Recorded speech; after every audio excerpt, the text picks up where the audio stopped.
You might think your VA compensation is locked in once it's approved. But here's the truth. Many veterans are losing out on hundreds or even thousands of dollars every month without even realizing it.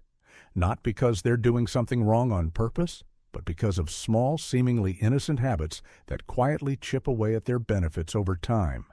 Maybe you skip a few doctor appointments, or maybe you assume the VA already has everything they need. After all, you filed the paperwork. You showed up when you were told. But then one day, a letter arrives. Or worse, your monthly check suddenly shrinks. And you're left wondering what happened. The truth is, the VA system doesn't always work the way you think it does. It's complex, overloaded, and built on documentation, routine, and interpretation. And if you're not careful, even basic everyday actions, or inactions, can be misread as signs that you're getting better, even if you're not. In this video, we're going to break down 5 common habits that might seem harmless on the surface, but could be silently lowering your VA disability compensation. These aren't conspiracy theories or horror stories from the internet. They're real patterns seen in claim files every day. So if you rely on your VA rating, or you just want to make sure your benefits stay protected, stay with me, because by the end of this video, you'll know exactly what to watch out for and how to avoid the quiet mistakes that cost veterans the most. Let's get started. Skipping medical appointments might not feel like a big deal, especially if you're busy, feeling a little better that day, or just don't want to deal with the wait times and paperwork. But this one habit is one of the biggest silent killers of VA disability ratings. Why? Because the VA heavily relies on your ongoing medical records to determine whether your condition is stable, improving, or getting worse. And if there's a gap in those records, if months go by without any documentation, they might assume you're doing just fine. Let's say you have a service-connected back injury rated at 40%. You've been struggling with pain and limited mobility for years.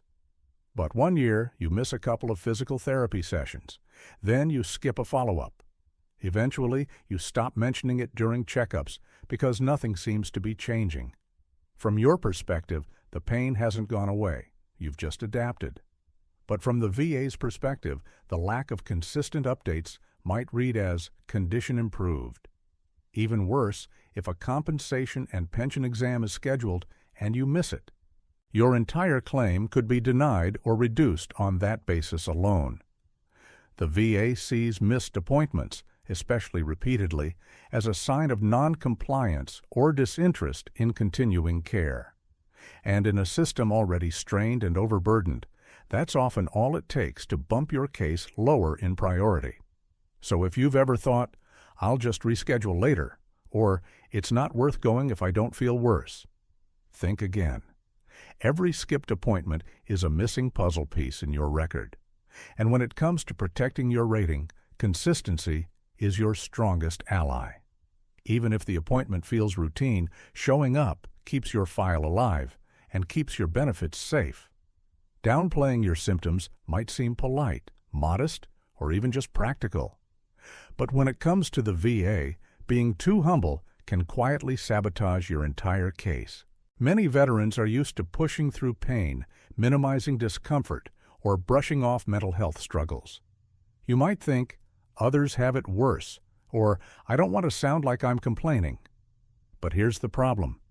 The VA doesn't rate how tough you are, they rate what's documented. If you say you're doing okay, they'll take you at your word. Imagine going into a routine checkup. The doctor asks how you've been feeling. You shrug and say, "I'm fine," even though your sleep's been awful, your anxiety's up, and the pain in your shoulders still wakes you up at night. To you, that's just another Tuesday. But in the medical record, that visit now reflects, veteran reports, no significant issues. And if that same pattern happens over a few appointments, your file starts building a quiet case for improvement, even if nothing's actually changed. This becomes especially dangerous during C&P exams. These evaluations are often brief, and the examiners don't know your story. They're not there to dig deep or interpret what you meant. They write down what you say. And if your answers are vague, understated, or dismissive. That's what gets reported and used to reevaluate your rating. Being honest doesn't mean exaggerating. It means being accurate, clear, and thorough. Don't sugarcoat your pain. Don't minimize your struggles. If your condition affects your daily life, even in ways you've gotten used to, say so. Because the moment you start downplaying what you're dealing with, the system starts assuming things are getting better. And that assumption can come with a serious cost. Taking on part-time work or side gigs might feel like a smart way to stay active, supplement your income, or regain a sense of normalcy. But it could quietly raise red flags that impact your VA disability compensation, especially if you're rated for conditions that affect your ability to work. Many veterans assume that as long as they aren't working full-time, there's no issue. But what the VA looks at isn't just whether you work, it's how much, how often, and what kind of work you're doing. Let's say you're rated at 70% for PTSD and unemployability is a factor in your rating. You start doing some freelance handyman jobs on the weekend. Nothing major, just a few hours here and there. But then you post about it on social media. Maybe a neighbor mentions it during a community event. Or maybe a CNP examiner sees that you've been working with tools, interacting with clients, and managing schedules, all things that directly contradict the limitations your file suggests you have. The VA doesn't need to prove you're holding a full-time job to reassess your rating. If there's any evidence that your condition allows you to engage in substantial gainful activity, even on a limited scale, they may initiate a review. And if your file says you can't hold down work, but your behavior shows otherwise, they'll start asking questions. The mistake isn't in trying to live your life, it's in not understanding how those choices might be interpreted. So if you're working in any capacity, even informally, be cautious. Keep documentation. Be honest about your limitations. And if things are improving and you're returning to work, talk to your VA rep first, because what seems like harmless side income could end up signaling that your disability isn't as severe as it used to be, even if that's far from the truth. Missing follow-up appointments or skipping treatment plans might not seem like a big deal, especially if you're busy, feeling a little better, or just tired of the process. But to the VA, it can look like your condition isn't serious, or worse, that you've recovered. Every time you no-show a scheduled visit, cancel a therapy session, or ignore prescribed treatments without documentation, your case weakens. Not because you aren't struggling, but because there's no proof that you still are. The VA bases its decisions on your medical records. If your file goes silent for 6 months or more, they don't see that as you powering through. They see it as you not needing care. And if you stop engaging with the system, they may assume your condition has stabilized or improved. That can lead to a reevaluation of your rating, and in some cases, a reduction. Let's say you're being treated for chronic back pain. You're rated for it, but after a while, the appointments feel repetitive, and you skip a few. You might be doing the same stretches at home, still struggling to sleep, still avoiding heavy lifting. But unless that's documented, there's no way for the VA to verify it. From their perspective, your condition may no longer be impacting you enough to require ongoing support. This also applies to mental health conditions. If you're rated for depression, anxiety, or PTSD and stop attending therapy or filling prescriptions, that gap could be interpreted as improvement, even if you're just trying to tough it out alone. The system doesn't read between the lines, it reads what's written down. So even if you're frustrated with the process, do everything you can to stay consistent. If you must cancel, reschedule. If you're trying an alternative treatment or managing on your own, make sure it's noted.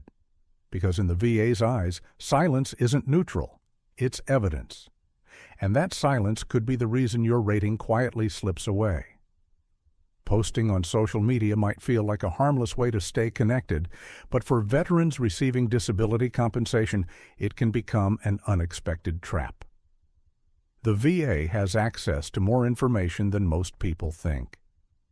And if you're publicly sharing photos, videos, or comments that conflict with the claims in your file, those posts could come back to haunt you, especially during a review. Imagine this. You've got a 100% rating for a condition that limits your physical activity. But then you post a video hiking a steep trail, lifting weights, or dancing at a wedding. You might feel fine that day, or maybe you were pushing through pain, but context rarely makes it into the conversation when those images are being reviewed by someone scanning for inconsistencies. The same goes for mental health ratings. If you're rated for severe social anxiety or PTSD, but frequently post about attending crowded events, managing stressful work, or leading community projects, those posts might suggest to the VA that your limitations are no longer as severe. The VA doesn't need to surveil you to find this. Sometimes it's a friend tagging you. Sometimes it's a post that goes public without realizing it. And sometimes it's just a routine background check before a reevaluation. What you meant as a moment of joy or strength can be misread as evidence that you no longer qualify for the compensation you receive. This doesn't mean you have to hide who you are or never enjoy yourself again. It means being mindful of how you present your life online, especially when your benefits depend on documentation of ongoing disability. If you're doing better, that's worth celebrating. But document it the right way. Talk to your VA rep, adjust your file, and make sure your records match your reality. Because in today's world, even a single post can cast doubt on years of medical history, and that doubt can quietly chip away at your benefits. Every veteran who steps into the VA system deserves clarity, fairness, and the compensation they've earned. But too often, it's the small, innocent habits that cause the most damage.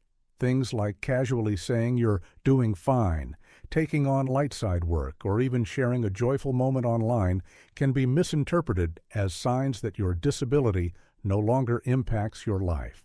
And the truth is, the VA doesn't need a dramatic change to reassess your file, just a few red flags that suggest inconsistency. But here's what matters most. You're not powerless.